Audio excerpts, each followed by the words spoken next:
देहरादून के सेलाकुई थाना क्षेत्र में रविवार को कई परिवारों की आशियाना जलकर राख हो गई। यहाँ करीब 3 दर्जन से अधिक झुग्गी झोपड़ियों में अचानक आग लग गई। आग इतनी भयानक थी कि इसने पूरी बस्ती को अपनी चपेट में ले लिया।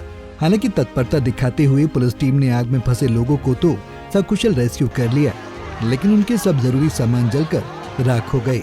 दरअसल ये पूरा मामला सेलाकुई थाना क्षेत्र के भाऊवाला के सुंदरबन का है। यहाँ अचानक आग लगने से 40 झुग्गी झोपड़ी जलकर राख हो गए।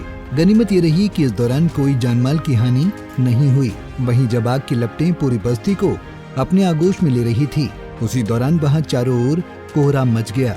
उधर पुलिस को जैसे ही आग लगने की सूचना मिली तो पुलिस ने बिना देरी किए कार्रवाई करते हुए आग पर काबू पाया। हालांकि आग पर काबू जरूर पाया गया, लेकिन लोगों का जरूरी सामान जलकर सब कुछ स्वाहा हो गया। फिलहाल पुलिस आग लगने के कारणों की जांच कर रही है, साथ ही नुकसान का आकलन भी किया जा रहा है। उधर उधम सिंह नगर जिले में भी भीषण अग्निकांड की एक घटना सामने आई है। यहाँ भी एक के बाद एक लोगों के आशियाने आग की भेंट चढ़ते दिखाई दिए। तस्वीरों में आप देख सकते हैं कि किस तरह लोगों के आशियाने आग के गोले बन रहे हैं। इस भीषण अग्निकांड से घर में रखे जरूरी सामान सब जलकर राख हो गए। हालांकि यहाँ भी गनीमत रही कि किसी प्रकार की कोई जनहानि नहीं हुई है। बता दें कि ये पूरा मामला जिले के बाजपुर तहसील के रतनपुरा का है। यहाँ देर रात अचानक 4 कच्चे घरों में आग लग गई। आग पहले एक घर में लगी और देखते ही देखते उसने विकराल रूप ले लिया। वहीं घर में आग लगने से लोग बेघर हो गए हैं।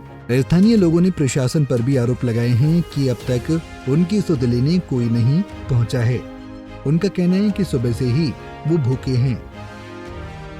इस तरीके से आग लगी है, बस जान को ही बचा पाए यहाँ पे लोग, बकाया तो सब कुछ राख में तब्दील हो गया है। जेवर हो, पैसे हो, अनाज हो, बच्चों की कॉपी किताबें हो, सब जल के राख हो चुका है। प्रशासन से आए तो थे सर कोतवाल साहब, वो अपनी लिखित कार्रवाई पूरी करके ले गए हैं। तहसील प्रशासन से तहसीलदार साहब आए थे, शायद मैंने तो नहीं देखा, लेकिन बताया जा रहा है भीड़ भाड़ बहुत थी, पूरा गांव यहीं पे था, एकत्रित हो गया था जब आगों की लपट ऊंची। मेरे पड़ोस में जो अमरजीत रहते हैं, उनके परिवार में उनके घर से आग लगी थी। सब लोग खाना खा रहे थे मेरे परिवार के, मैं भी रिश्तेदार भी आए हुए थे। मेरी घरवाले की डिलीवरी हुई है और अभी 7 दिन हुए कल मेरी बच्ची को। मैंने पैसे ला के रखे थे, इनकी ऑपरेशन से हो इसलिए मैंने इनके पैसे मैंने इकट्ठे करके रखे थे। वो पैसे भी मतलब जल गए मेरे, कम से कम 35,000 रुपये थे, वो जल गए। मेरा मोबाइल ही मैंने जब आग लगी थी तो लगते जा रही थी, तो मैंने सामान निकालने के चक्कर में मैंने बच्चों को बचाया, तो मैंने किसी को फ़ोन पकड़ा दिया। मेरा फ़ोन भी मतलब कोई ले गया, मतलब उसने मुझे फ़ोन नहीं दिया। काफ़ी नुकसान हो गया है मेरा, जेवरात चीज़ें और सामान नाश पास सब कपड़े लत्ते सब जल चुके हैं। मैं कुछ नहीं बचा पाया। कोई आया क्या? कुछ नहीं आया, बस कहते हैं कि हाँ बस आ रहे हैं, सुविधा हो जाएगी, वो हो जाएगी, अभी तो कुछ नहीं हुआ है। हम लोग को अभी खाने नहीं मिला है सर। अभी घर जले हैं, ये 4 घर जले हैं सर। फिलहाल अभी आग लगने के कारणों का पता नहीं चल पाया है। इस भीषण अग्निकांड में लाखों रुपए के नुकसान होने की भी आशंका जताई जा रही है। आग से धधक रहे जौनसार बावर के जंगल, वनाग्नि के कारण कई हेक्टेयर वन संपदा जलकर खाक। आग बुझाने में छूटे वन विभाग के पसीने।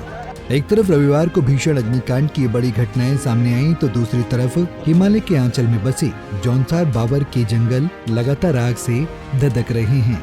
आग को बुझाने में वन विभाग के भी पसीने छूट रहे हैं। कालसी वन प्रभाग और चक्राता वन प्रभाग के जंगलों में भी पिछले कई दिनों से आग लगने की घटनाएं सामने आ रही हैं। खास बात यह है कि जंगल की इस आग का दायरा बढ़कर बस्तियों की ओर भी होने लगा है, जिससे ग्रामीण दहशत में हैं। उधर पौड़ी जिले के थापली गांव में जंगलों की आग खेतों तक पहुंचने लगी है, जिसके चलते खेत में लगी आग को बुझाने गई 65 वर्षीय बुजुर्ग महिला बुरी तरह से आग में झुलस गई।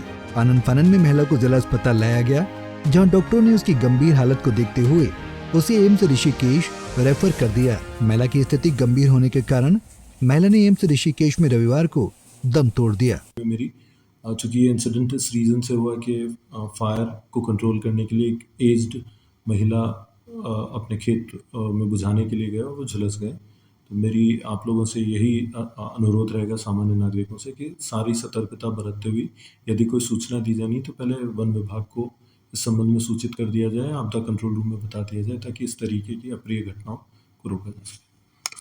पंजाब केसरी टीवी के लिए विकासनगर से सतपाल धानिया, उधम सिंह नगर से निजामुद्दीन शेख और पौड़ी से प्रदीप नेगी की रिपोर्ट। हमसे जुड़े रहने के लिए हमारे YouTube चैनल को सब्सक्राइब करें और नई वीडियो की नोटिफिकेशन के लिए बेल आइकॉन को दबाएं।